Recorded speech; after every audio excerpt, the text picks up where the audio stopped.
It took our friends down in Brazil to think of this one a fishing school.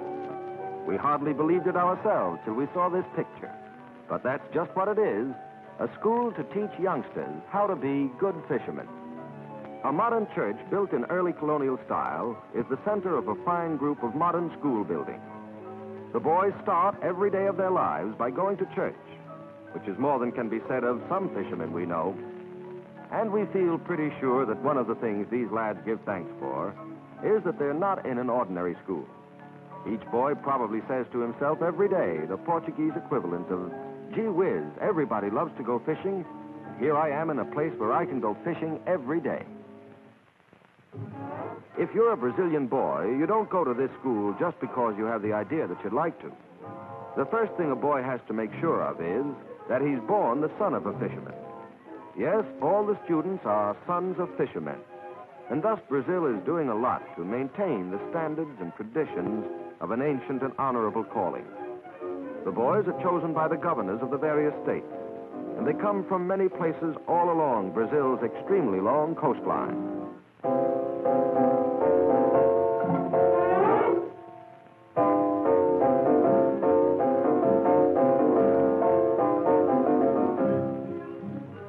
As we gaze upon this extraordinary scene, every boy doing his own wash, the first thing we think of is that we never saw anything quite like this in any other school.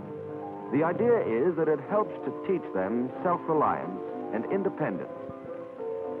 However, there isn't much danger of any of them becoming professional laundrymen. They do it, but they're not perfectionists. They're much better at fishing.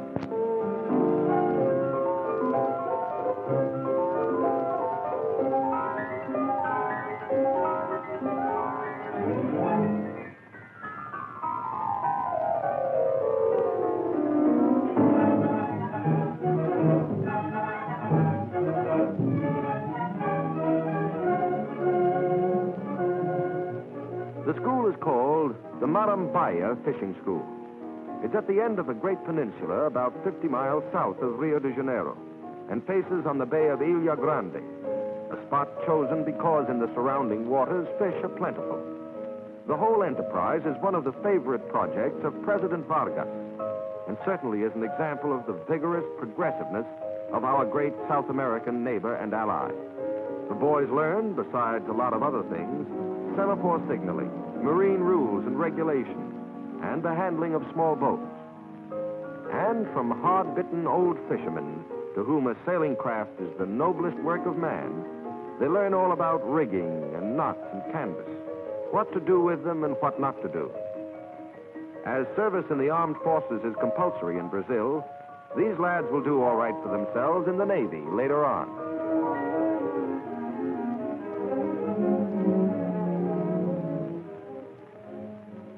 They have a course in boat building, too, learning as much about a boat's structure as a good pilot ought to know about his plane. And it's all fun. What boy anywhere wouldn't love this kind of school?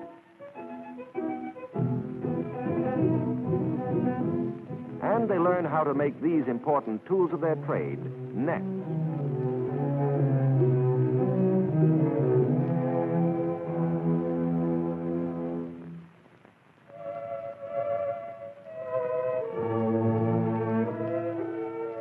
One of the first lessons in the real tricks of the trade, fishing with a net close to shore, a method that works a good deal better along this coast, where marine life is abundant, than it would along many of the shores we know up here in the north.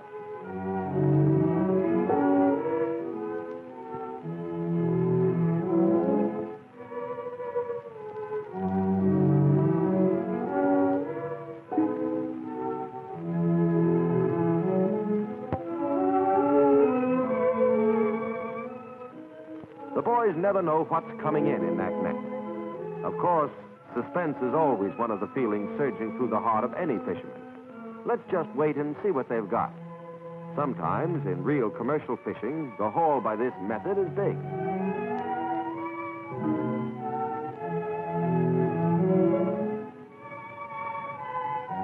A stingray. He picks it up just so. For the fish, which has a very poisonous sting, can do a lot of bodily damage to anyone who doesn't know just how to grasp the creature. and the sea turtle, destined to justify his existence on Earth by becoming beautiful soup.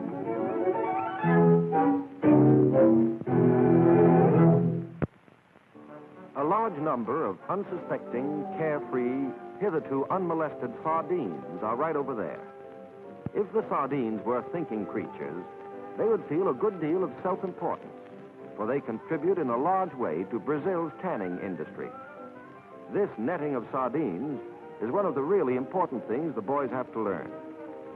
We're watching real sardine fishing. Some of the boys are aboard, as we'll see presently, learning all about it. When the fishermen arrive at the spot where the school of fish has been sighted, the trick is to get the net down quickly and in a complete circle. Otherwise, the sardines will go away from there in a hurry. This turns out to be a perfect job. In the net are literally tons of agitated sardines, all having the surprise of their young lives. Boys from the school, out here to learn this part of their trade, help to haul in the big net. The sardines must be brought aboard in small nets, because the weight of all those fish would break the big net if it were hauled in all at one time, and nets are expensive.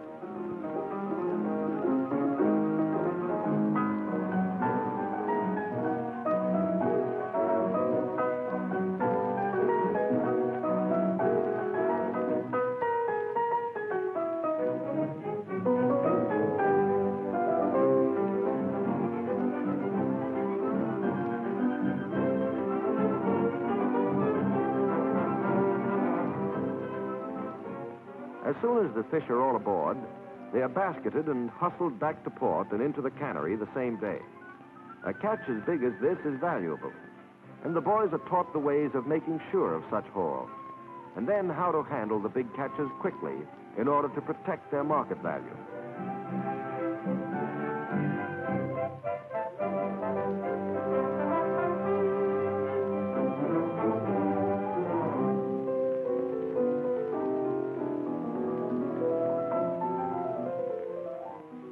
And now, off with them to the cannery.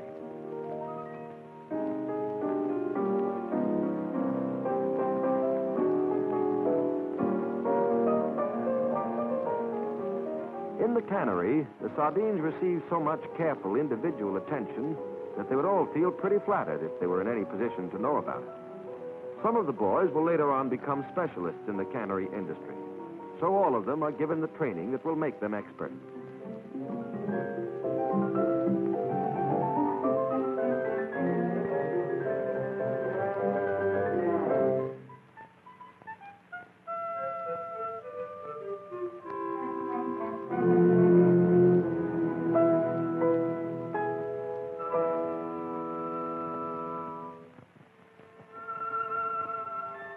The nets are under daily inspection and repair. This naturally isn't as much fun as fishing, but every boy has to acquire the necessary patience and painstaking care. They all become expert net repairers.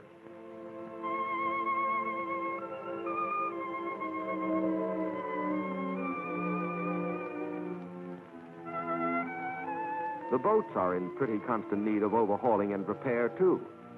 And who does all that work? The boys. Under careful instruction, they learn all about replacing defective timbers, caulking leaks, scraping off barnacles, and all the other useful knacks of keeping the boats absolutely shipshape.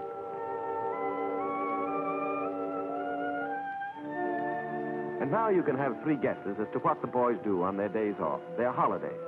That's right, they go fishing. As we said before, every boy likes to go fishing. For these budding professionals, fishing from a pier with bamboo poles is as much fun as it is for anybody. And if you ask them, "Está picando?" which is the Portuguese for having any luck, they would say, "Assim, assim," which is the Portuguese for, yeah, pretty good.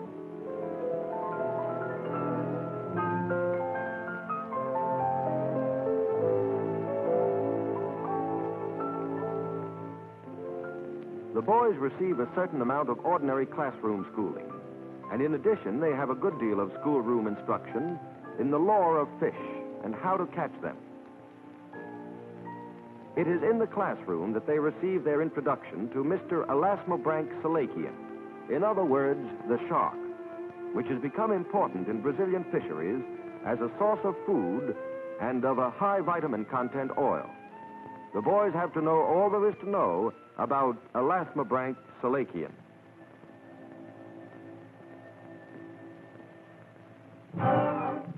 And now they're ready to meet Mr. E.S. face to face, which is a pretty exciting business. The boys have a lot of lines with baited hooks anchored out here, in the places where they've learned the sharks like to do their own prowling and fishing. The boys come out here every day.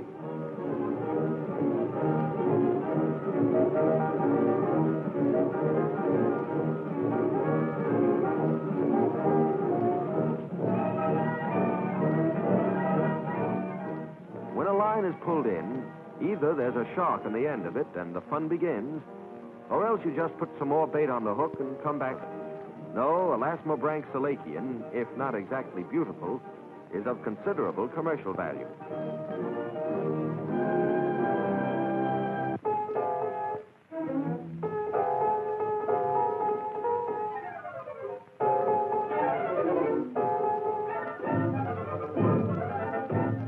Loaded to the gunnels with more sharks than most of us have ever seen gathered together in one place. And as soon as the boat reaches shore, the catch is unloaded and taken to the factory.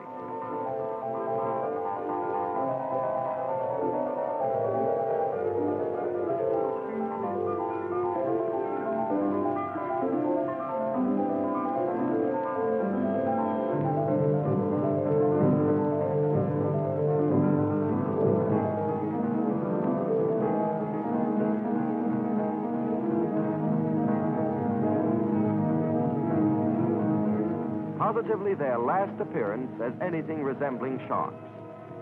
The interesting thing about them now is that each one is in full and undisputed possession of a liver, and also of a lot of meat, which is, believe it or not, perfectly edible food. From the livers is extracted an oil which contains a valuable vitamin. One notable function claimed for this vitamin is that it improves the nighttime vision of airplane pilots. Much of the oil is bottled and shipped to the United States.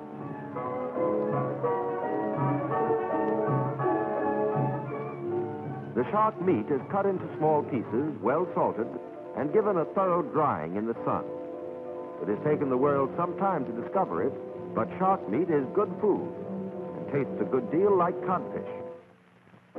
Such is Marambaia, the unique school for fishermen, where Brazil is setting all the rest of us a fine example. Brazil is sure of a continuous supply of experts in a calling vital to the country's economy and food supply. And meantime, what a good time those boys do have.